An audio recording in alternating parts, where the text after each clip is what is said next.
Hello. हमारा आज का टॉपिक है गवर्नर। और जिन्होंने राष्ट्रपति को अर्थात प्रेसिडेंट को पढ़ा हुआ है उनके लिए बहुत ही इजी टॉपिक रहेगा। सिर्फ हमारे पास डिफरेंस कहाँ पर आ जाता है, अनुच्छेदों में। जो उसकी कार्य शक्तियाँ, पद के वर्णन दूसरे अनुच्छेद में है, वो गवर्नर के दूसरे अनुच्छेदों में है। हाँ जी, उसके बाद हम अपना टॉपिक शुरू कर रहे हैं। अब भारत में कहते हैं संघीय व्यवस्था है और साथ में संसदीय शासन प्रणाली भी है। तो मैं पहले दोनों की अलग अलग बात करती हूँ आपसे। संघीय व्यवस्था से अभिप्राय क्या है, आपको सभी को पता है। वैसे जहाँ जिस भी देश में दोहरी शासन व्यवस्था से अभिप्राय केंद्र सरकारें अलग हैं और राज्य सरकारें अलग हैं। हमें भी पता कि हमारे देश में राज्य सरकारें स्वतंत्र होती हैं प्राय, क्योंकि जो उन्हें राज्य सूची में विषय दिए गए हैं उनके लिए वो केंद्र सरकार पर निर्भर नहीं करती। तो उन्हीं राज्य सरकारों की हम यहाँ पर बात कर रहे हैं। तो राज्यों का शासन हमारे पास भी भारत में अलग अलग जो है राज्यों में अलग अलग सरकारों के द्वारा चलाया जाता है। उसके साथ साथ भारत में जो है हमारे पास एक जैसे प्रशासन प्रणाली है, जैसा केंद्र में व्यवस्था है वैसे ही राज्य में है। वो क्या, संसदीय शासन प्रणाली की बात कर रही हूँ। संसदीय शासन प्रणाली से मतलब क्या है, आपके पास जहाँ पर नाम मात्र या संवैधानिक मुखिया जिसे हम कहते हैं उसमें और वास्तविक मुख्य कार्यपालिका में भेद पाया जाता है। जैसे केंद्र में आपके पास राष्ट्रपति और उसके बाद आपकी केंद्रीय मंत्रिपरिषद और उसका मुखिया प्रधानमंत्री। उसी प्रकार से राज्य में आपके पास राज्यपाल, आपका मुख्यमंत्री और उसकी राज्य मंत्री परिषद।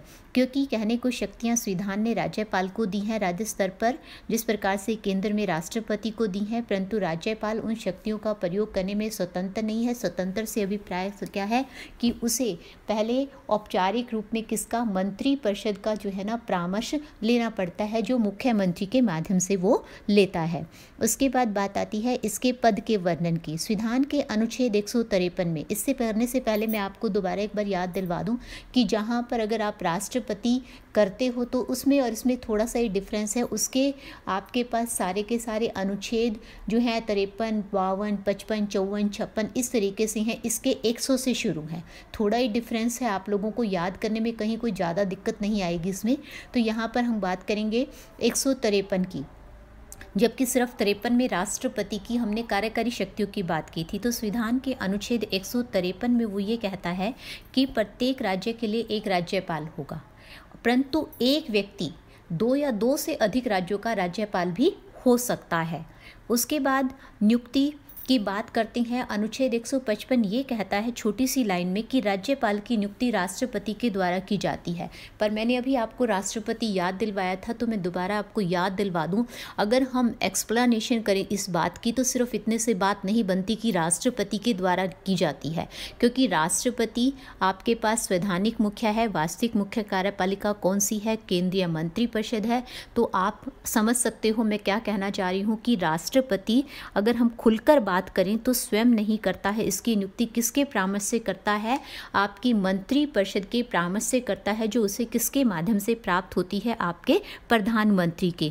तो इसीलिए कई जगह आपको कई बुक्स में ये लिखा हुआ मिल जाता है कि राज्यपाल की नियुक्ति जो है राष्ट्रपति जो है हमारे प्रधानमंत्री के परामर्श से करता है।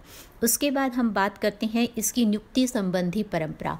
देखो, परंपराएं वो होती हैं जो आपके पास संविधान में लिखित नहीं है। जैसे हमारी सामाजिक कुछ परंपराएं हैं अपने अलग अलग धर्मों के अनुसार, जिन्हें कहीं पर भी किसी भी जगह मेंशन नहीं किया हुआ है, बस हम उनको क्या है कि मन से ही स्वीकार कर रहे हैं, उनमें हमें कोई गलत नहीं लगता और इसलिए हम फॉलो करते आ रहे हैं।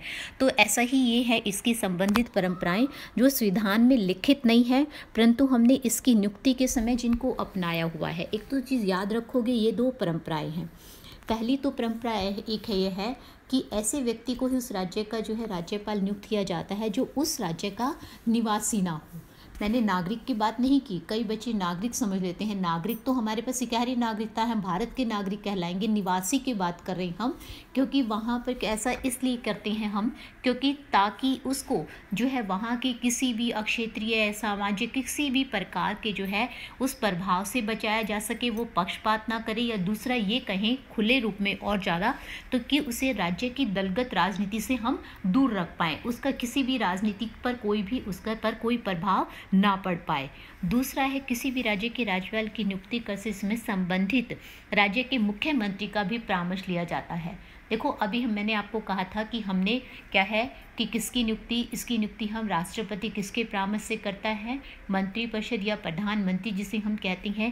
परंतु व्यवहारिक रूप में कहीं ना कहीं या पारंपरिक रूप में हम किसका परामर्श की बात कर रहे हैं, मुख्यमंत्री की। तो इस परंपरा की आवश्यकता क्यों पड़ी देखा जाए तो वो इसलिए पड़ी क्योंकि मुख्यमंत्री, हमने क्या कहा, वहाँ का वास्तविक मुख्य कार्यपालिका है, या ये कहो वास्तविक मुख्य कार्यपालिका का नेता है, और आपका राज्यपाल संवैधानिक मुखिया है, नाम मात्र का मुखिया है।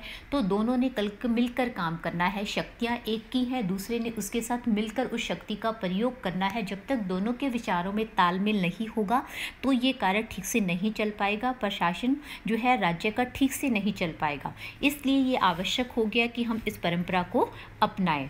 उसके बाद बात आती है इसकी योग्यताओं की। वैसे सिंपल सी तो इसकी मेनली दो ही योग्यताएं हैं आपके पास, जो आपके पास अनुच्छेद 157 यानी कि आर्टिकल 157 के अनुसार हैं कि वो भारत का नागरिक होना चाहिए। आपको पता ही है कि ये हर पद के लिए आपके पास भारत में निर्धारित है, खास तौर से राजनीतिक पदों के लिए ज़रूर। उसके बाद दूसरी बात आती है उसकी आयु जो होती है 35 वर्ष न्यूनतम, कहो अधिकतम तो हमारे देश में कोई निर्धारित है ही नहीं, तो न्यूनतम आयु सीमा की बात करें तो कितनी होनी चाहिए, 35 वर्ष, यानी कि वो 35 वर्ष से कम का नहीं होना चाहिए, अधिक का कितने ही हो। राज्यपाल की योग्यताओं का वर्णन जिनका 157 में किया गया, उसके बाद बात आती है इसकी नियुक्ति संबंधी शर्तें, जिनको हमने अनुच्छेद 158 यानी कि आर्टिकल 158 में बताया है।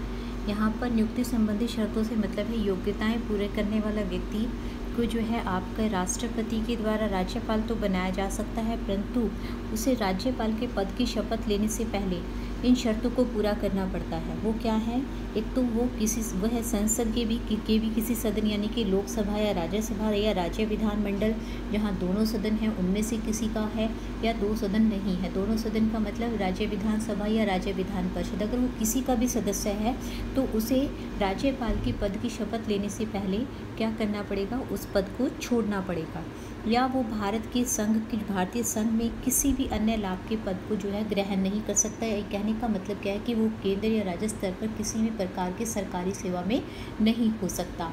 इसको हम एक लाइन में ये कह सकते हैं कि हमारे देश में एक नियम है कि कोई भी व्यक्ति जो राजनीतिक पद पर आता है या आपके पास प्रशासनिक अधिकारी के पद पर आता है, वो एक साथ दो लाभ के पदों पर नहीं रह सकता, वो एक ही लाभ के पद को स्वीकार कर सकता है, अन्यथा उसे पहला या दूसरा छोड़ना पड़ता है। उसके बाद बात आती है इसकी शपथ की। शपथ का आर्टिकल है आपका 159। उसके अनुसार राज्यपाल के पद की शपथ ग्रहण करने से पूर्व उसे जो है राज्य के उच्च न्यायालय के मुख्य न्यायाधीश के सामने यह शपथ लेनी पड़ती है, जिसमें वह अपने कार्यों की ईमानदारी के प्रति, निष्ठा के प्रति शपथ लेता है।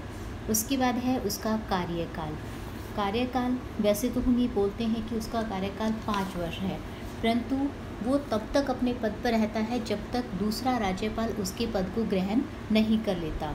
इसका वर्णन आपके पास आपने ध्यान रखना है आर्टिकल 156 के अंडर, अनुच्छेद 156 के अनुसार। और वैसे तो 156 ये कहता है कि राष्ट्रपति के इच्छा पर्यंत अपने पद पर रहता है। इसके कहने का मतलब यही है जो अभी मैंने पहले आपसे बात की कि वो तब तक रहता है, वैसे 5 वर्ष है, परंतु तब तक पद नहीं छोड़ता जब तक अन्य जो है वहाँ पर राज्यपाल व्यक्ति के रूप में व्यक्ति कोई पद को नहीं संभालता। इसीलिए उसने कहा कि जब तक राष्ट्रपति के द्वारा किसी अन्य राज्यपाल की नियुक्ति उस पद पर नहीं कर दी जाती तब तक वो उस पद पर आसीन रहता है।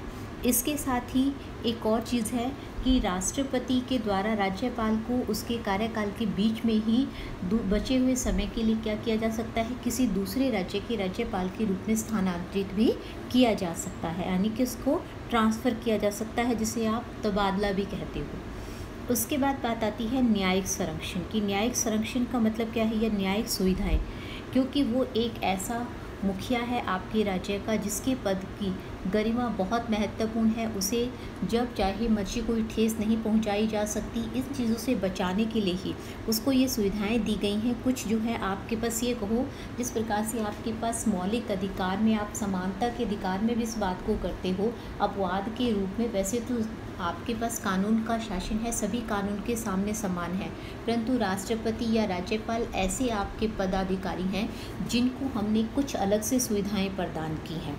तो उनमें से जैसे राज्यपाल को आपने आर्टिकल 361 के अंतर्गत ये सुविधा दी है कि उसकी पद की शक्तियों के प्रयोग तथा कर्तव्यों के पालन के लिए हम किसी भी न्यायालय में चुनौती नहीं दे सकते हैं।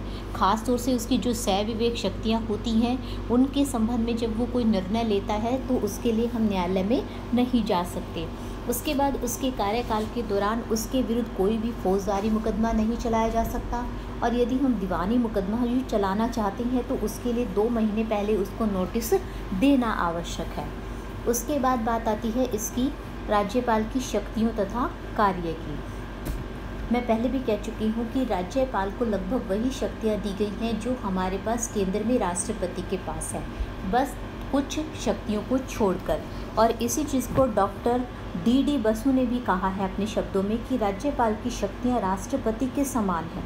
सिर्फ कौन सी कूटनीति यानी कि जो आपकी अंतर्राष्ट्रीय संबंधों से दूसरे देशों के साथ संधि हैं, युद्ध आदि से संबंधित की बात कर सकते हो आप, या सैनिक हैं, सैनिकों में आपने पढ़ा था फील्ड मार्शल की उपाधि देना है आदि, या हमारे पास क्या है कि दूसरे देशों के लिए राजदूत अपॉइंट करना, ये सारे के सारी कार्यों की बात वो कर रहा है। तथा संकटकालीन जो आपके अधिकार हैं या शक्तियाँ कह सकते हो, जो मेनली आप 3 पढ़ते हो, धारा 352, 356, 360, इन शक्तियों को उसको नहीं दिया गया है। इनको छोड़कर राज्यपाल को वो सभी शक्तियाँ प्राप्त हैं, कहीं ना कहीं छोटे या बड़े रूप में आपके जो राष्ट्रपति को दी गई हैं।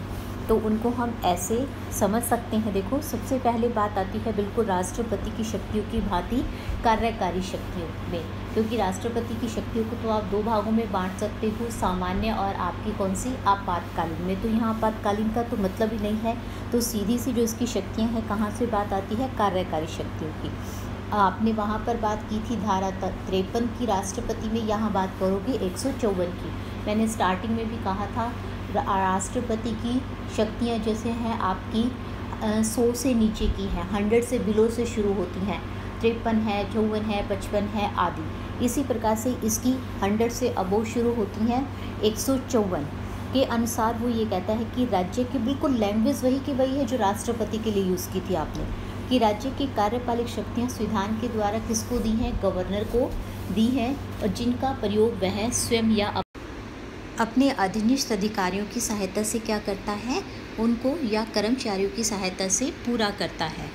और वह उन समस्त आपके पास विषयों पर शासन का संचालन करता है जिनका संबंध राज्य विधानमंडल के कानून बनाने का अधिकार है।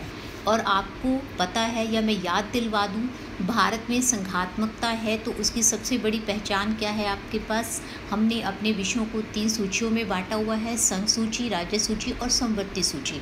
और राज्य विषय के जो सूची के जो विषय हैं उनको संकट काल को छोड़कर उन विषयों पर आपके कानून बनाने और लागू करने का उत्तरदायित्व तो सारे का सारा किसका है, राज्य सरकार का है। तो राज्य विधानमंडल को जो कानून बनाने का अधिकार है, जो राज्य सूची के विषय हैं उनका सबका शासन संचालन किसके नाम पर होता है, किसका उत्तरदायित्व है, राज्यपाल का। देखो, अनुच्छेद 166 में भी ये कहा है कि उसके समस्त कार्य जो है किसके, राज्य के किसके नाम पर संचालित होंगे, राज्यपाल के नाम से संचालित होंगे। राज्यपाल की कार्यकारी शक्तियाँ कई प्रकार की होती हैं, बिल्कुल वैसे ही जैसे राष्ट्रपति की थी। तो सबसे पहली नियुक्ति कौन सी होगी, सोचने वाली बात है, हमने राष्ट्रपति में भी पढ़ी थी। सबसे पहली नियुक्ति वो किसकी करता है, प्रधानमंत्री की करता है। तो सबसे पहले यहाँ पर हम किसकी बात करेंगे, मुख्यमंत्री की। तो राज्यपाल जो है सबसे पहले अपनी ये कह दो वार्षिक मुख्य कार्यपालिका जिसके परामर्श से उसने कार्य करना है उसकी नियुक्ति करता है, क्योंकि उसकी नियुक्ति होगी फिर मंत्रिपरिषद की नियुक्ति होगी, तभी तो उनके परामर्श से वो अन्य सारे कार्यों को कर पाएगा। तो सबसे पहले आप किसकी नियुक्ति करोगे, संविधान के अनुसार 163 के अनुसार राज्यपाल के परामर्श के लिए मंत्रिपरिषद होगी जिसका मुखिया मुख्यमंत्री होगा। इसलिए राज्यपाल सबसे पहले राज्य विधानमंडल में जो भी बहुमत दल प्राप्त रखता है उसका जो नेता होता है उसे किसके रूप में नियुक्त करता है, मुख्यमंत्री के रूप में नियुक्त करता है। पर आज दिन प्रतिदिन हमारे पास आप भी देख रहे हो कि राजनीतिक परिस्थितियाँ बदल रही हैं, कोई भी एक सिंगल पार्टी नहीं रह गई है, प्राय गठबंधन की सरकारें उभर रही हैं। ऐसे में कई बार क्या होता है कि किसी को भी स्पष्ट बहुमत प्राप्त नहीं होता। वो उस समय राज्यपाल के पास ये सविवेक शक्ति के रूप में निर्णय की शक्ति चली जाती है कि वो ये देखता है कि पहले किसे सरकार बनाने के लिए आमंत्रित करे, अन्यथा उसके हाथ बंधे हुए हैं। संविधान के अनुसार उसे बाध्य किया गया है कि जिस भी दल को बहुमत प्राप्त है उसी के नेता को वो मुख्यमंत्री के पद पर नियुक्त करता है।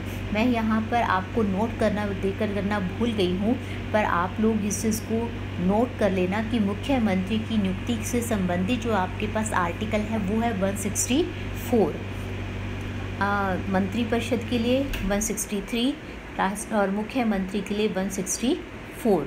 उसके बाद है अन्य मंत्रियों की नियुक्ति। अन्य मंत्री जिसको आप क्या कह सकते हो, मंत्रिपरिषद, क्योंकि आपके पास मंत्रिपरिषद में 3 प्रकार के मंत्री होते हैं। कैबिनेट मंत्री प्रथम दर्जे के मंत्री जिसे आप कहते हो, मुख्यमंत्री भी उसी दर्जे का मंत्री होता है, या उसके बाद आपके पास राज्य मंत्री हैं, उप मंत्री हैं। तो उन तीनों मंत्रियों की ही बात हम यहाँ पर करेंगे। सामूहिक रूप में मैं मंत्रिपरिषद इसलिए नहीं कह रही हूँ क्योंकि मंत्रिपरिषद में तो आपके पास संसदीय सचिव भी हो जाता है, और संसदीय सचिव की नियुक्ति कभी भी राज्यपाल नहीं करता, मुख्यमंत्री करता है। इसलिए हम यहाँ पर मंत्रिपरिषद की नियुक्ति नहीं कहेंगे, यही कहेंगे अन्य मंत्रियों की नियुक्ति। हाँ, ये बात अलग है कि उन मंत्रियों की सूची कौन तैयार करता है, आपका मुख्यमंत्री तैयार करता है, या दूसरी भाषा में हम कहें कि मंत्रिपरिषद के जितने भी मंत्री हैं उनका जो है ना आपके गठन का कार्य कौन करता है, कौन व्यक्ति किस विभाग को संभालेगा, कौन मंत्री किस पद पर जाएगा, किस दर्जे का होगा, ये सारे का सारा आपके पास कौन, मुख्यमंत्री डिसाइड करता है। परंतु उसको औपचारिक रूप में शपथ दिलवाकर नियुक्ति देने का कार्य कौन करता है, राज्यपाल करता है। तो आपने डिफरेंस याद रखना है, गठन मुख्यमंत्री करता है, परंतु मंत्रिपरिषद की नियुक्ति या आपके पास तीनों दर्जे के मंत्रियों की नियुक्ति कौन करता है, आपके पास राज्यपाल करता है। तो सिंपल भाषा में मुख्यमंत्री की नियुक्ति के पश्चात मुख्यमंत्री के परामर्श से मंत्रिपरिषद में पाए जाने वाले अन्य मंत्रियों की नियुक्ति करता है। यहाँ पर हमने संसदीय सचिव का नाम नहीं लिया है, फिर याद दिलवा रही हूँ मैं आपको। उसके बाद मंत्रियों के कार्य संबंधी नियम। मंत्रियों ने अपने विभागों के संबंध में जो कार्य करने हैं उसके प्रति वो किसके प्रति उत्तरदायी हैं, इनडायरेक्टली कहीं ना कहीं राज्यपाल की, क्योंकि राज्यपाल आपका संवैधानिक मुखिया है, शासन उसके नाम पर चलता है। उसके पास इतना अधिकार है कि वो सारी सूचनाएं प्राप्त करता रहे, जानकारी रखे। दूसरा, हमारे देश में संघात्मकता के साथ एकात्मकता है, वो केंद्र के प्रति भी उत्तरदायी है, उसे केंद्र को भी सूचित करते रहना पड़ता है राज्य की परिस्थितियों के बारे में। इसलिए उसके पास ये अधिकार है कि मंत्रियों के कार्यों के संबंधी नियम बनाए ताकि राज्यपाल उस शासन को सुविधापूर्वक चला सके, अपने उत्तरदायित्व को निभा पाए। और इसके लिए है आर्टिकल 166(3) जिसके अंतर्गत ये वर्णन किया गया है। उसके बाद बात आती है अन्य नियुक्तियों की। अन्य नियुक्तियाँ कौन सी, सिर्फ जो राज्य स्तर के आपके अधिकारी हैं, जिस प्रकार से हम कहते हैं एडवोकेट जनरल है, जो राज्य का, पूरे राज्य का एक एडवोकेट होता है, जो राज्य के नाम पर आपके जो होती है किसी भी कोर्ट में केस को लड़ता है, आपकी वकालत करता है राज्य की।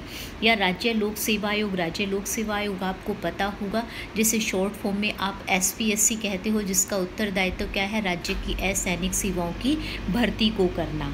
उसके बाद है राज्य चुनाव आयोग। राज्य चुनाव आयोग का उत्तरदायित्व क्या है, आपकी स्थानीय संस्थाओं से संबंधित चुनाव संचालन को पूरा करना। इन सब की नियुक्ति वो राज्यपाल करता है, परंतु इन डिटेल अगर हम बात करें तो वो किसके परामर्श से करता है, ये भी आपके पास मंत्रिपरिषद या उसके मुखिया मुख्यमंत्री के परामर्श से। उसके बाद बात आती है आर्टिकल 167(1) की। इसकी स्पेशल बात ये है कि ये इसमें बात आती है उच्च न्यायालय के न्यायाधीशों की नियुक्ति, जिसमें नियुक्ति तो राष्ट्रपति करता है जिसके अनुसार, परंतु वो करता किसके परामर्श से है, राज्यपाल के। तो आपने ध्यान रखना है उच्च न्यायालयों के न्यायाधीशों की नियुक्ति आर्टिकल 167(1) और उसकी नियुक्ति कौन करता है, राष्ट्रपति, और किसके परामर्श से, राज्यपाल के परामर्श से। उसके बाद है आपके पास राज्य प्रशासन संबंधी सूचना। अनुच्छेद 167(a) एवं (b) के अनुसार राज्यपाल राज्य के शासन संबंधी मंत्रिमंडल के प्रत्येक निर्णय की सूचना मुख्यमंत्री से मांग सकता है। अभी भी मैंने ऊपर भी बात की थी, जब आपके पास मंत्रियों के कार्य संबंधी नियम की बात की थी 166(3) के अंतर्गत, तो आपने क्या कहा था कि हमारे पास सारे राज्य का प्रशासन उसके नाम पर चलता है, इसलिए उसका उत्तरदायित्व है कि प्रशासन ठीक से चले, इसके लिए नियम बनाए। तो यहाँ पर क्या है कि उन बनाए गए नियमों के अनुसार राज्य प्रशासन चल रहा है या नहीं चल रहा, मंत्रिमंडल कार्य ठीक कर रहा है या नहीं, इसकी सूचना मुख्यमंत्री के माध्यम से राज्यपाल मांग सकता है।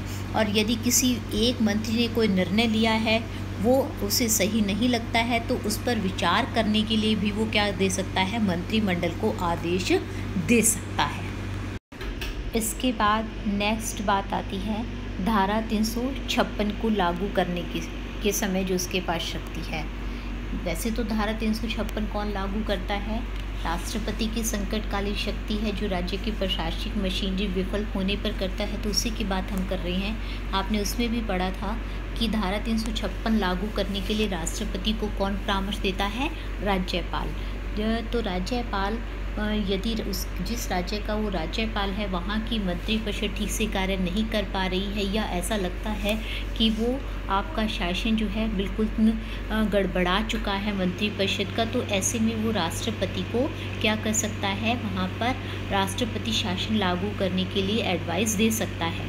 और ये एक रिपोर्ट वो प्रदान कर सकता है राज्य के प्रतिनिधि के रूप में। इस प्रकार से वहाँ धारा 356 लागू करवा सकता है। और ऐसी परिस्थितियों में वहाँ पर मंत्रिपरिषद भंग हो जाती है और राज्यपाल के हाथ में सारे का सारा शासन चला जाता है। दूसरी भाषा में कहा जाए तो वह संवैधानिक मुखिया से वास्तविक मुख्य कार्यपालक बन जाता है और किसके प्रतिनिधि के रूप में काम करता है, राष्ट्रपति के प्रतिनिधि के रूप में कार्य करता है। मैं थोड़ी सी और आपको इस चीज़ को एक्सप्लेन कर देती हूँ कि यहाँ पर हम कहें तो राज्यपाल के पास तो कोई भी प्रशासनिक अधिकारी नहीं है, वो किसी विभाग को नहीं जानता, फिर वो इस सारे शासन को कैसे संभालता है। इसके लिए आपके राज्य स्तर पर जो सबसे आपका एक वरिष्ठ प्रशासनिक अधिकारी है, मुख्य सचिव, उसकी सहायता से ये सारे का सारा प्रशासन संभालता है, जब तक नई राज्य विधानमंडल आपकी वहाँ पर निर्वाचित नहीं हो जाती। उसके बाद बात आती है वैधानिक शक्तियों की, लेजिस्लेटिव पावर्स। देखो नाम से ही पता है आप लोगों को कि वैधानिक शक्तियों का संबंध किससे होता है, नियमों के निर्माण से। वैसे तो राज्यपाल राज्य विधानमंडल का कोई आपके पास प्रत्यक्ष आपके पास सदस्य नहीं है, जहां जिन राज्यों में 2 सदन है उनका भी नहीं है, या सिर्फ राज्य विधानमंडल है।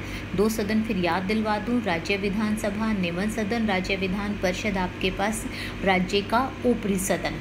तो इनमें से किसी का वो सदस्य नहीं है और हो भी नहीं सकता, क्योंकि हमने पहले ही उसकी नियुक्ति संबंधी शर्तों में ये बात क्लियर कर दी थी कि राज्यपाल को अगर है भी तो उनकी सदस्यता छोड़नी पड़ती है, तो वो परंतु फिर भी हम उसे उसका अभिन्न अंग मानते हैं। दूसरी बात कहें अगर क्लियर सी, तो ये क्या है कि हम राज्य विधानमंडल के अंतर्गत जो है उसको तब तक अधूरा ही मानेंगे जब तक आपके पास राज्यपाल नहीं है, क्योंकि राज्यपाल के पास कुछ ऐसी वैधानिक शक्तियां हैं जिनके ना होने पर अगर राज्यपाल वहां नहीं है तो राज्य विधानमंडल कभी भी कार्य नहीं कर सकता अपने वैधानिक कार्यों को, खास तौर से।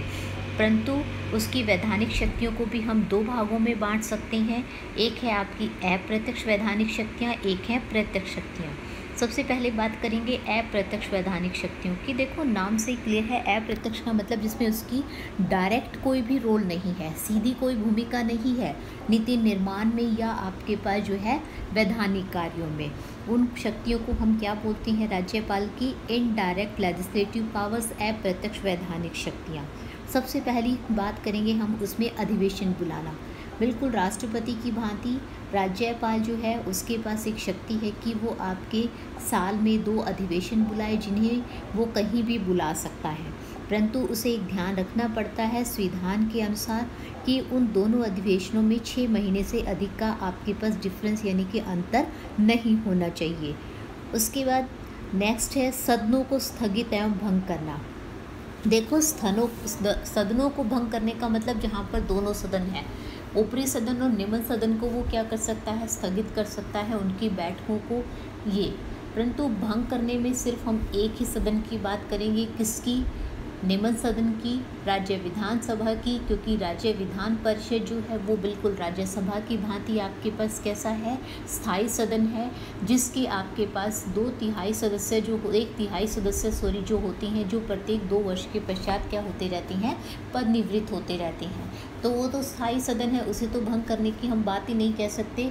तो भंग करने में सिर्फ किसकी बात आएगी, आपके पास जिन राज्यों में 2 सदन है आपके, सिर्फ निम्न सदन की, यानी कि राज्य विधानसभा की। दोबारा बता देती हूँ, आपके पास किसकी बात कर रहा है, वो सदन दोनों को तो स्थगित कर सकता है, उनके जो है आपके अधिवेशनों को, उनकी बैठकों को, परंतु भंग करने का कार्य सिर्फ किसका किया जाएगा, आपके पास राज्य विधानसभा का। और इसके लिए है आपके पास आर्टिकल 174, जिसके अंतर्गत ये शक्ति का प्रयोग कर सकता है। उसके बाद है सदनों में भाषण। सदनों में भाषण मतलब सदन कौन से, दोनों सदन की बात कर रहा है। दोनों सदनों में ये अलग अलग भाषण भी दे सकता है दोनों के अधिवेशनों में, और संयुक्त भाषण भी इसके द्वारा दिया जा सकता है। जब ये प्राय ऐसा तभी करता है जब इसे कोई खास ऐसी विषय पर जो है मुद्दे पर चर्चा करनी होती है। तो इसलिए ये उस समय में आपके किसी भी सदन को उसमें उपस्थित होने के लिए कह सकता है अपने पास। उसके बाद दूसरी जो मेन चीज़ है आपके पास, ये एक भाषण ऐसे होते हैं 2, वो जो ये हमेशा देता है। हमेशा कब, एक तो जब नई राज्य विधानमंडल आपकी बनती है, या निम्न सदन जब आपका गठन होता है, जिन राज्यों में 2 सदन है, राज्य विधान सभा और राज्य विधान परिषद।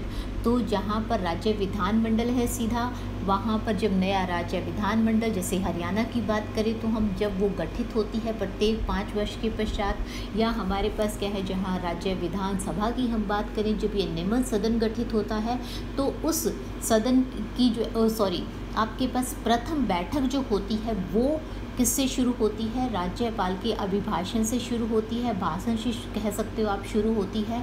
और दूसरी जो अभी अपने ऊपर कहा था कि वो वर्ष में 2 बैठकें आपकी बुलाता है, तो वर्ष की जो प्रथम बैठक जो होती है वो हमेशा राज्यपाल के भाषण से शुरू होती है। मैं थोड़ा सा इसको दोबारा रिवाइज कर रही हूँ, आपको शायद थोड़ा सा मिक्सअप हो गया था, मुझे लग रहा है ऐसा। तो सदनों में भाषण की बात कब की करनी है आपने, कि वो दोनों सदनों में इकट्ठा दे सकता है, अलग अलग भी दे सकता है। उसके बाद जो मेन चीज़ मैं आपको जो दोबारा रिवाइज करना चाह रही हूँ वो ये है कि जब भी नई राज्य विधानसभा गठित होती है, या जहाँ जिन राज्यों में 2 सदन नहीं है, जब नई राज्य विधानमंडल गठित होती है, तो उस नई राज्य विधानसभा या नई राज्य विधानमंडल की जो प्रथम बैठक होती है वो किसके भाषण से शुरू होती है, राज्यपाल के भाषण से। और आपका जो वर्ष की प्रथम बैठक होती है वो भी जो है किसके भाषण से शुरू होती है, राज्यपाल के भाषण से शुरू होती है।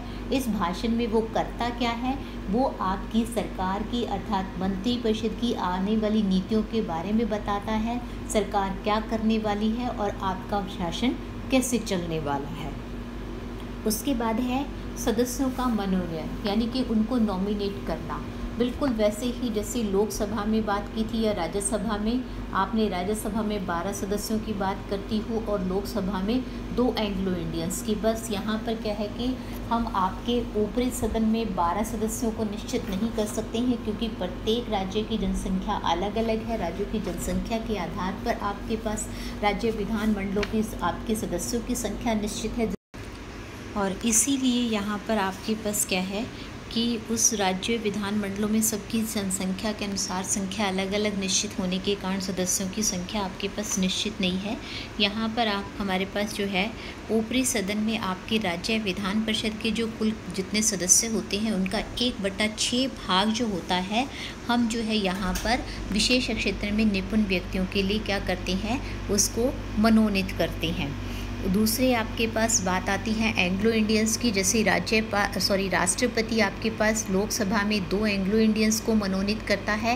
राज्यपाल अगर आपके राज्य में उन्हें उचित प्रतिनिधित्व प्राप्त न हो तो 1 एंग्लो इंडियन को क्या कर सकता है, मनोनीत कर सकता है। इसके लिए आपने आर्टिकल ध्यान रखना है, आर्टिकल है 171(5) अनुच्छेद 171 5 के अंतर्गत ये बात कही गई है कि वो 1 एंग्लो इंडियन को मनोनीत कर सकता है। नेक्स्ट अप्रत्यक्ष वैधानिक शक्ति है हमारे पास विधानसभा एवं विधान परिषद के अध्यक्ष हैं उपाध्यक्ष की नियुक्ति। मैं दोनों सदनों की बात इकट्ठी कर रही हूँ ताकि आपको अलग अलग पॉइंट्स ना बनाने पड़े। तो चाहे आपके निम्न सदन की बात करें या ऊपरी सदन, हमें पता है कि सदनों की अध्यक्षता या बैठकें जो होती हैं कौन संचालित करता है, अनुशासन बनाए रखने का उसमें बैठकों में कौन कार्य करता है, सदन का अध्यक्ष। और अगर अध्यक्ष आपका किसी कारण से उपस्थित ना हो पाए तो उसके लिए एक उपाध्यक्ष नियुक्त किया जाता है। तो हम उन्हीं दोनों की बात करें यहाँ पर कि दोनों ही सदनों में यदि आपके पास अध्यक्ष या उपाध्यक्ष, तो जब नई राज्य विधानमंडल गठित होती है या नई सरकार बन रही होती है, उसमें कई बार क्या होता है कि राज्य विधानसभा या विधान परिषद के अध्यक्ष जो होते हैं, स्पीकर जिसे आप बोलती हो इंग्लिश में, और डिप्टी स्पीकर जो होती हैं वो कई बार क्या होते हैं तब तक चुने नहीं गए होते हैं। ऐसे में आपके सदन की अध्यक्षता के लिए बैठकें चलाने के लिए आपके पास उनकी जो है नियुक्ति किसके द्वारा की जाती है, राज्यपाल के द्वारा की जाती है, जब तक उनका चुनाव नहीं हो जाता। उसके बाद हमने बात की थी कि हम इसकी शक्तियों को वैधानिक शक्तियों को दो भागों में बांट सकते हैं, अप्रत्यक्ष और प्रत्यक्ष। एक तो यहाँ पर गलती से मैंने अप्रत्यक्ष लिख दिया है, आपके पास प्रत्यक्ष वैधानिक शक्तियाँ आएंगी ये, क्योंकि अप्रत्यक्ष तो हम पहले कर चुके हैं। इसके बाद ये सीधी सी बात है कि प्रत्यक्ष शक्तियाँ, वैधानिक शक्तियाँ वो हैं जिनमें राज्यपाल कहीं ना कहीं सीधा भागीदारी देता है। एक चीज़ तो पहली बात वही कि हमारे पास कोई भी कानून नहीं बन सकता, विधेयक पारित नहीं हो सकता अंतिम रूप में जब तक आपके पास औपचारिक स्वीकृति या हस्ताक्षर किसके नहीं हो जाते, राज्यपाल के। तो फर्स्ट पॉइंट आपके पास इसकी प्रत्यक्ष वैधानिक शक्तियों में यही आएगा कि राज्य विधानमंडल के द्वारा पारित किया गया कोई भी विधेयक तब तक बिल या कानून नहीं बन सकता है आपके पास जब तक उस पर राज्यपाल जो है ना स्वीकृति नहीं देता। हाँ, राज्यपाल कई बार क्या करता है कि उसे पुनर्विचार के लिए भेज सकता है, या आपको जो है संदेश के साथ उसको एक्सप्लेन करके भी इस चीज़ को क्लियर कर सकता है कि मुझे ये डाउट है, आप इसको दोबारा सोचिए, या उसको स्वीकृत तो कर ही सकता है वो। तो ऐसे में अगर वो पुनर्विचार के लिए भेजता है तो दोबारा अगर आपकी राज्य विधानमंडल उसे उसी रूप में स्वीकृत करके भेजती है तो उसे स्वीकृत करना पड़ता है। स्वीकृत से अभिप्राय क्या है कि उसे उस पर हस्ताक्षर करने पड़ते हैं और उसे कानून का रूप मिल जाता है। उसके बाद है अनुच्छेद 200 की बात मैं आपसे यहाँ पर कर रही हूँ, आर्टिकल 200। इसके अनुसार क्या है कि राज्यपाल कुछ विधेयकों को क्या कर सकता है, आपके पास राष्ट्रपति के लिए क्या कर सकता है, राष्ट्रपति के विचार के लिए सुरक्षित रख सकता है। ये बात मैं फिर याद दिलवा दूँ, राष्ट्रपति को मैंने इसीलिए बीच बीच में कई जगह आपको याद दिलवाया है कि राष्ट्रपति की वैधानिक शक्तियों में भी आपने बात की थी कि कुछ बिल ऐसे होते हैं जो राष्ट्रपति के लिए राज्यपाल के द्वारा क्या होती हैं, उसकी पूर्व स्वीकृति के लिए सुरक्षित रखे जा सकती हैं। तो क्योंकि भारत में मैंने पीछे भी आपको एक चीज़ याद दिलवाई थी कि कहने को संघात्मकता ज़रूर है, परंतु संघात्मकता में हमारे पास क्या है, एकात्मकता है। और उसी एकात्मकता के अनुसार जो आपके पास राज्यपाल जिसकी नियुक्ति राष्ट्रपति कर रहा है, केंद्र का अधिकारी है, परंतु राज्यपाल राज्य का अधिकारी है, फिर भी उसकी नियुक्ति राष्ट्रपति के केंद्र अधिकारी द्वारा हो रही है, वो उसके प्रति उत्तरदायी है, धारा 356 के बारे में अवगत करवाता है। तो इन सब चीज़ों से हमें क्लियर ही है कि एकात्मकता भी पाई जाती है। तो इसीलिए कुछ बिल ऐसे होते हैं जो आपके पास बेसिक राज्यों से संबंधित हैं उनकी, परंतु उनमें राष्ट्रपति की पूर्व स्वीकृति आवश्यक होती है।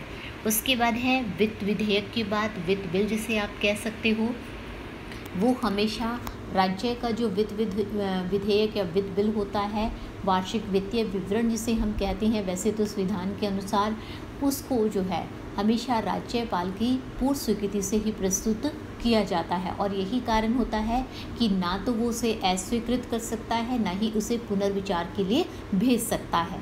तो यहाँ पर तीसरा बिल कौन सा आ गया, उसका प्रत्यक्ष वैधानिक शक्तियों में, क्योंकि जो वित्त बिल है जिसे उसकी पूर्व अनुमति से ही विधानसभा में प्रस्तुत किया जाता है। उसके बाद बात आती है एक और मेन जो आपके पास खास आपकी प्रत्यक्ष वैधानिक शक्ति कही जा सकती है राज्यपाल की, वो है आपके पास ऑर्डिनेंस की, यानी कि अध्यादेश जारी करने की। आर्टिकल 123 अनुच्छेद 123 तो आपको अध्यादेश याद दिलवा दूं, क्या है अध्यादेश? आपके पास एक अस्थायी कानून है। अस्थायी कानून क्यों कहा मैंने? क्योंकि अभी भी ऊपर हमने बात की थी आपकी प्रत्यक्ष शक्तियों में, जो पहला ही पॉइंट आपने कहा था कि कोई भी विधेयक राज्यपाल की स्वीकृति के बिना आपके पास कानून नहीं बन सकता। और ये बिल या विधेयक कब प्रस्तुत किए जाते हैं? जब आपके सदनों की बैठकें होती हैं, आपके पास अधिवेशन चल रहा होता है। तो कई बार क्या होता है कि वो 6 महीने का समय पूरा नहीं हुआ होता, अधिवेशन नहीं हो रहा होता और मंत्रिपरिषद को किसी न किसी विभाग से संबंधित किसी कानून की आवश्यकता पड़ जाती है। ऐसे में राज्यपाल के द्वारा जो है ये आपके पास बिना राज्य विधानमंडल की स्वीकृति के या उसके पारित किए बिना ही क्या कर दिया जाता है? कानून का रूप दे दिया जाता है। परंतु इसमें खास बात याद रखने वाली ये है कि एक तो ये जितना समय लागू रहता है इसका प्रभाव उतना ही रहता है, बेशक अस्थायी कानून है, जितना आपके दूसरे कानूनों का होता है जो राज्य विधानमंडल के द्वारा बहुमत से पारित करवाए जाते हैं। पर इसको अस्थायी कानून इसलिए कहते हैं क्योंकि अगर इसको राज्य विधानमंडल समय पर स्वीकृति ना दे, वो समय मैं भी आपको बता दूंगी, तो ये क्या हो जाता है? आपके पास समाप्त हो जाता है। वो समय क्या है? आपके पास जब जैसे ही आपके पास नया अधिवेशन शुरू होगा, उसकी प्रथम बैठक जो होगी उसके अंतर्गत 6 सप्ताह के अंदर आपको राज्य विधानमंडल से इसे स्वीकृति लेनी पड़ेगी। अन्यथा ये क्या है कि समाप्त हो जाएगा 6 सप्ताह पश्चात और इसे बीच में भी समाप्त किया जा सकता है। और ज़्यादा अगर आपको मैं क्लियर करने की बात करें हम, तो इस संविधान के अनुसार एक अध्यादेश जो होता है राज्य विधानमंडल की स्वीकृति के बिना अस्थायी कानून के रूप में अधिकतम जो होता है 7.5 महीने लागू रह सकता है। तो उसके बाद बात आती है कि क्या इस अध्यादेश को जो अस्थायी कानून है जो बिना राज्य विधानमंडल की स्वीकृति की हमने लागू किया है, तो क्या इसे न्यायालय में चुनौती दी जा सकती है? इसे गैर कानूनी ठहराया जा सकता है? नहीं ठहराया जा सकता, क्योंकि पहले भी हम एक बात कर चुके हैं कि अध्यादेश जो होता है, जो जितना समय ये लागू रहता है, चाहे 6 सप्ताह पूरा रहे या उससे पहले बीच में समाप्त हो जाए या 6 सप्ताह के पश्चात समाप्त हो, इसका प्रभाव उतना ही होता है जितना स्थायी कानून का। तो अध्यादेश जो होता है उसको जो है ना, कहीं भी आपके पास न्यायालय में चुनौती नहीं दी जा सकती। बस बात ये है कि ये तब तक स्थायी कानून नहीं बन जाता जब तक आपके पास क्या है कि राज्य विधानमंडल की इसको स्वीकृति नहीं मिलती, और वो निश्चित समय बता चुकी हूँ। दूसरी चीज़, जैसे अभी हमने ऊपर कही बात थी अनुच्छेद 200 में कि कुछ बिल जो होते हैं, कुछ विधेयक जो होते हैं राष्ट्रपति के विचार के लिए सुरक्षित रखे जाते हैं। तो विधेयक में भी ऐसा ही बात है कि इस प्रकार के जो आपके विषय होते हैं जिनमें हमें राष्ट्रपति की पूर्व स्वीकृति आवश्यक होती है, तो ऐसे भी जो है ना, उनसे संबंधित अध्यादेश को राज्यपाल जो है राष्ट्रपति की पूर्व स्वीकृति के बिना पारित या लागू नहीं कर सकता। उसके बाद है नियमों का निर्माण। तो सरकार जो होती है वो किसके नाम पर शासन चला रही है? राज्यपाल के नाम पर का शासन चला रही है। ऐसे में राज्यपाल मंत्रियों के में कार्यों के बंटवारों के लिए भी नियम बना सकता है आर्टिकल 166 के अनुसार, और 42वें संशोधन के अनुसार इस पर भी कोई न्यायिक प्रतिबंध नहीं है, अर्थात उसके द्वारा बनाए गए नियमों को न्यायालय में चुनौती नहीं दी जा सकती। मैंने दो शक्तियाँ आपको करवा दी ऊपर, कार्यकारी और वैधानिक शक्तियाँ। उसके बाद नेक्स्ट पॉइंट है आपकी वित्तीय शक्तियाँ।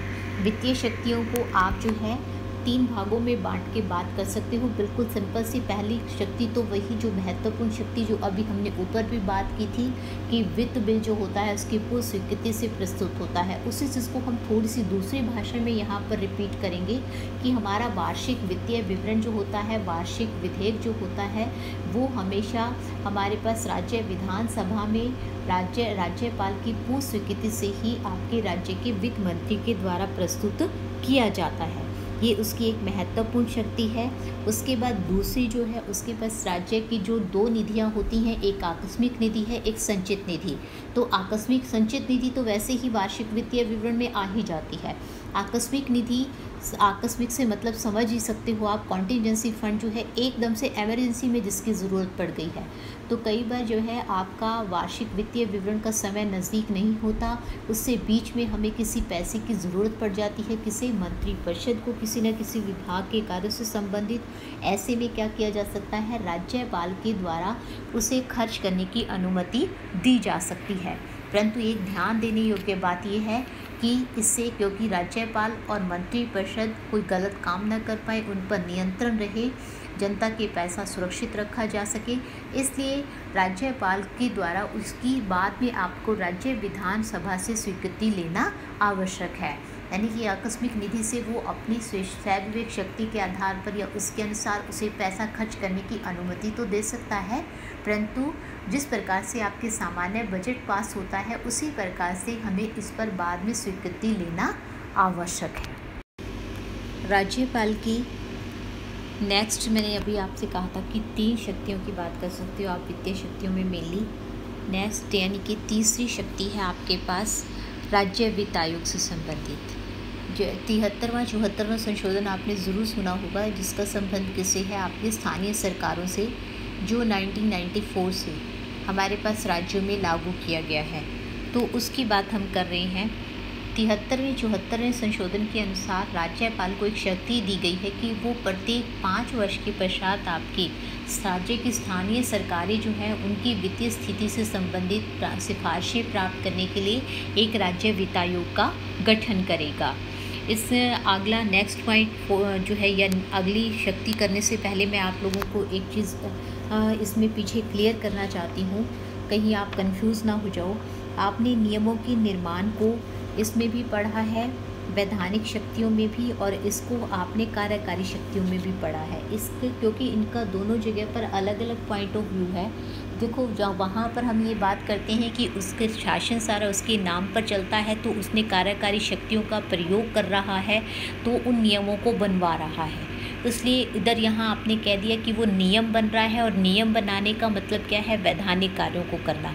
इसलिए चाहो तो आप इसे सिर्फ वैधानिक कार्यों में भी कर सकते हो, ऐसा कोई ज़रूरी नहीं है कि इस पॉइंट को आप दोनों पॉइंट्स में डालो, कार्यकारी में भी और आपके पास वैधानिक में भी। परंतु कई जगह पर क्या है कि इसको दोनों जगह पर एक्सप्लेन किया गया है, इसलिए मैंने आपको ये दोनों रूपों में एक्सप्लेन कर दिया। उसके बाद है आपके पास फोर्थ जो है न्यायिक शक्ति, जुडिशियल पावर। देखो, मैंने पहले ही बात की थी, डी बसु ने भी कहा है कि कुछ शक्तियों को छोड़कर उसे राष्ट्रपति के समान शक्तियां दी गई हैं। तो जुडिशियल पावर्स में भी आपके पास क्या है कि राज्यपाल को राष्ट्रपति से थोड़ी सी कम शक्तियां प्राप्त हैं। हाँ, उसे क्या है कि उसकी शक्तियों को देखो हम ऐसे क्लियर कर सकते हैं थोड़ा सा। पहली तो बात वही जो हमने पीछे भी कही थी कि उच्च न्यायालय के जो न्यायाधीशों की नियुक्ति होती है, जिसे आपने कार्यकारी शक्तियों में भी कहा था कि नियुक्ति जो होती है राष्ट्रपति जो है राज्यपाल के परामर्श से करता है। दूसरी बात, आपके पास डिस्ट्रिक्ट कोर्ट जो होती हैं अकॉर्डिंग टू हायरार्की, यानी कि पदसोपान के अनुसार आपको पता है आपकी न्यायपालिका व्यवस्थित है। जिला न्यायालय, जिला न्यायालयों के पूछे ऊपर उच्च न्यायालय, उच्च न्यायालयों के ऊपर कौन सी है आपके सर्वोच्च न्यायालय। तो उच्च न्यायालय की में तो नियुक्ति राष्ट्रपति कर रहा है, किसके परामर्श से, राज्यपाल के परामर्श से। परंतु जिला न्यायालय के जो न्यायाधीश हैं उनकी नियुक्ति या पदोन्नति करने के लिए वे क्या है, स्वतंत्र है। उसको सारे का सारा कार्य राज्यपाल स्वयं कर सकता है या करता है। उसके बाद बात आती है आर्टिकल 161 की, अनुच्छेद 161 की। इसके अनुसार जो है राज्य सूची के विषयों से संबंधित जो भी आपके दंडित व्यक्ति हैं, अपराधी व्यक्ति हैं, ये आपकी उनकी सज़ा को क्या कर सकता है, पूर्णतः माफ़ कर सकता है, कम कर सकता है, सज़ा को दूसरी सज़ा में बदल सकता है। इनको हम अलग अलग नाम देते हैं। जैसे अगर उसे सज़ा कम करने की बात कहेंगे तो उसे लघुकरण कहा जाता है। एक सज़ा को दूसरी में बदलना है तो परिहार कहा जाता है। स्थगित करना मतलब थोड़े से किसी कारणवश उसकी सज़ा को टालने की बात आ जाती है, तो ये आपके पास प्रतिलंबन कहलाता है। या क्षमा करने का मतलब तो आपको पता ही है, माफ़ कर देना। परंतु एक चीज़ यहाँ पर आपने ध्यान रखनी, मैंने अभी भी कहा था कि उससे थोड़ी सी किससे, राष्ट्रपति से थोड़ी कम शक्तियाँ दी गई हैं। और वो मेन शक्ति जो नहीं है आपके पास इसकी राज्यपाल के पास, जो राष्ट्रपति के पास है, वो है कौन सी जो हमारे पास आपकी मृत्युदंड अर्थात फांसी की सज़ा है या मृत्युदंड की सज़ा को, ये आपकी कोई भी उसमें निर्णय नहीं ले सकता। राष्ट्रपति उसे क्या कर सकता है, आपके पास आजीवन कारावास में बदल सकता है या माफ़ कर सकता है, परंतु राज्यपाल जो होता है उसे मृत्युदंड की सज़ा में हस्तक्षेप करने का कोई भी अधिकार नहीं है। ये उसकी न्यायिक क्षेत्र से क्या है, बाहर है। उसके बाद लास्ट पॉइंट है आपके पास सह विवेक शक्तियाँ। हमने स्टार्टिंग में भी बात की थी कि आपके पास राज्यपाल जो होता है कुछ शक्तियों की बात जो है प्रयोग बिना मंत्रिपरिषद के परामर्श के करता है। वो थोड़ी सी बात सिर्फ वहाँ पर हुई थी जब हमने बात की थी मुख्यमंत्री की नियुक्ति से संबंधित। यहाँ हम इनको थोड़ा सा डिटेल में करेंगे कि कौन कौन सी है उसके पास सह विवेक शक्तियाँ। वैसे तो अनुच्छेद 163 के अनुसार आपकी मंत्रिपरिषद क्या परामर्श मानने के लिए बाध्य है, परंतु फिर भी कुछ ऐसी शक्तियां हैं जहां पर वो हमें राज्य का वास्तविक मुख्य कार्यपालक बनता हुआ दिखाई देता है, मैं कहूँ तो, या जिनको के लिए वो मंत्रिपरिषद के परामर्श को अगर पूछता भी है तो उसे मना कर सकता है या चाहे तो ना भी ले। तो इसलिए ये सह विवेक शक्तियों की आप ध्यान से आपने पढ़ना है कौन कौन सी हैं। सबसे पहली तो वही जो अभी मैंने आपको याद दिलवाई थी कि मुख्यमंत्री की आपकी नियुक्ति के समय आपने जो पढ़ी थी कौन सी, जब किसी भी दल को स्पष्ट बहुमत प्राप्त ना हो तो ऐसे में जो क्या कर सकता है, अपनी इच्छा से किसी भी दल को जो क्या कर सकता है आपके पास बहुमत सिद्ध करने के लिए आमंत्रित कर सकता है। या कई बार आपकी सरकार का बीच में ही आपके मंत्रिमंडल के विरुद्ध अविश्वास के मत का प्रस्ताव पारित हो जाता है, ऐसे में मंत्रिमंडल को त्याग पत्र देना पड़ता है, तो वो किसी दूसरे दल को क्या कर सकता है, बहुमत सिद्ध करने के लिए कह सकता है उसके नेता को मुख्यमंत्री के पद पर नियुक्त कर सकता है। या और भी कोई अन्य कारण हो सकता है। अन्य कारणों में ये हो सकता है कि आपका मुख्यमंत्री आपकी दल को छोड़ दे या उसकी जो है मृत्यु हो जाए, कोई भी ऐसा आकस्मिक और कोई कारण हो सकता है जिसके कारण मुख्यमंत्री का पद क्या हो जाए, रिक्त हो जाए। ऐसे में वो अपनी स्वेच्छा से निर्णय ले सकता है। उसके बाद कौन किस परिस्थिति में राज्य की जो संवैधानिक मशीनरी विफल होने की जो हमने धारा 356 की हमने बात की थी कार्यकारी शक्तियों में, उन परिस्थितियों में भी राज्यपाल को कभी भी आपकी मंत्रिपरिषद ये परामर्श नहीं देती कि वो राष्ट्रपति को धारा 356 की बात कहे, और वो देगी भी नहीं। क्यों? क्योंकि अगर ऐसा होगा तो आपकी मंत्रिपरिषद भंग हो जाएगी। बात उसी पर आ रही है कि वो ठीक से शासन नहीं कर पा रहे, तो वो कभी भी अपने आप को आलोचना का केंद्र बिंदु नहीं बनाना चाहेगी। तो ये बिल्कुल क्लियर सी चीज़ है वैसे भी कि जब भी राज्य की प्रशासनिक मशीनरी विफल होती है, धारा 356 लागू करने की बात आती है, उसमें मंत्रिपरिषद का कोई रोल नहीं होता। वो राज्यपाल को कोई भी परामर्श नहीं देता। वो राज्यपाल जो होता है उसके बिना किसी परामर्श के, यानी कि मंत्रिपरिषद के बिना परामर्श के इस निर्णय को लेता है और राष्ट्रपति को सूचित करता है। उसके बाद बात आती है आर्टिकल 174 की। ये कई बार क्या होता है कि असाधारण परिस्थितियों में विधानसभा का क्या हो जाता है, अधिवेशन बुलाना होता है। तो ऐसे में वो मंत्रिपरिषद को के मुख्यमंत्री को कई बार कहता रहता है कि आप अधिवेशन बुलाओ या हमें आवश्यकता है, पर मंत्रिपरिषद टालती रहती है। तो ऐसे में वो चाहे तो अधिवेशन को बुला सकता है, उन 2 अधिवेशनों के अतिरिक्त जो उसने वर्ष में बुलाने हैं। उसके बाद कई बार विशेष परिस्थितियों में मुख्यमंत्री क्या करता है, विधानसभा को भंग करने की बात करता है, क्योंकि वो मुख्यमंत्री कई बार क्या चाहता है कि उसका अविश्वास का मत प्रस्ताव पारित ना हो या उसकी कई बार ज़्यादा आलोचना हो रही होती है। वो अपनी सरकार की साख बचाने के लिए, अपने दल को बचाए रखने के लिए विधानसभा को ही भंग करने की बात कर देता है। इससे सरकार पर उंगलियां नहीं उठती हैं। तो इस परिस्थिति में अगर आपके पास मुख्यमंत्री चाहता है कि आप विधानसभा को भंग कर दो और राज्यपाल को लगे नहीं, विधानसभा को भंग नहीं करना चाहिए, तो वो इसे मुख्यमंत्री के इस परामर्श को मना कर सकता है। उसके बाद लास्ट पॉइंट है आपके पास इसकी सह विवेक शक्तियों में एक भ्रष्टाचार निरोधक अधिनियम है जो 2004 में आपके पास क्या हुआ था, पारित किया गया था।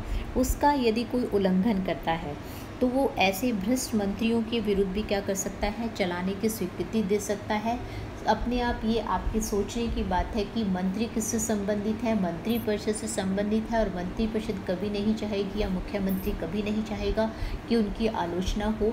तो अगर वो उनसे परामर्श लेगा भी मंत्रिपरिषद से, तो वो कभी नहीं परामर्श देगी कि इन मंत्रियों के खिलाफ कोई मुकदमा चलाया जाए या इस प्रकार की कोई कार्रवाई हो। परंतु राज्यपाल चाहे तो ऐसे भ्रष्ट मंत्रियों के खिलाफ मुकदमा चलाने के लिए क्या कर सकता है, स्वीकृति दे सकता है।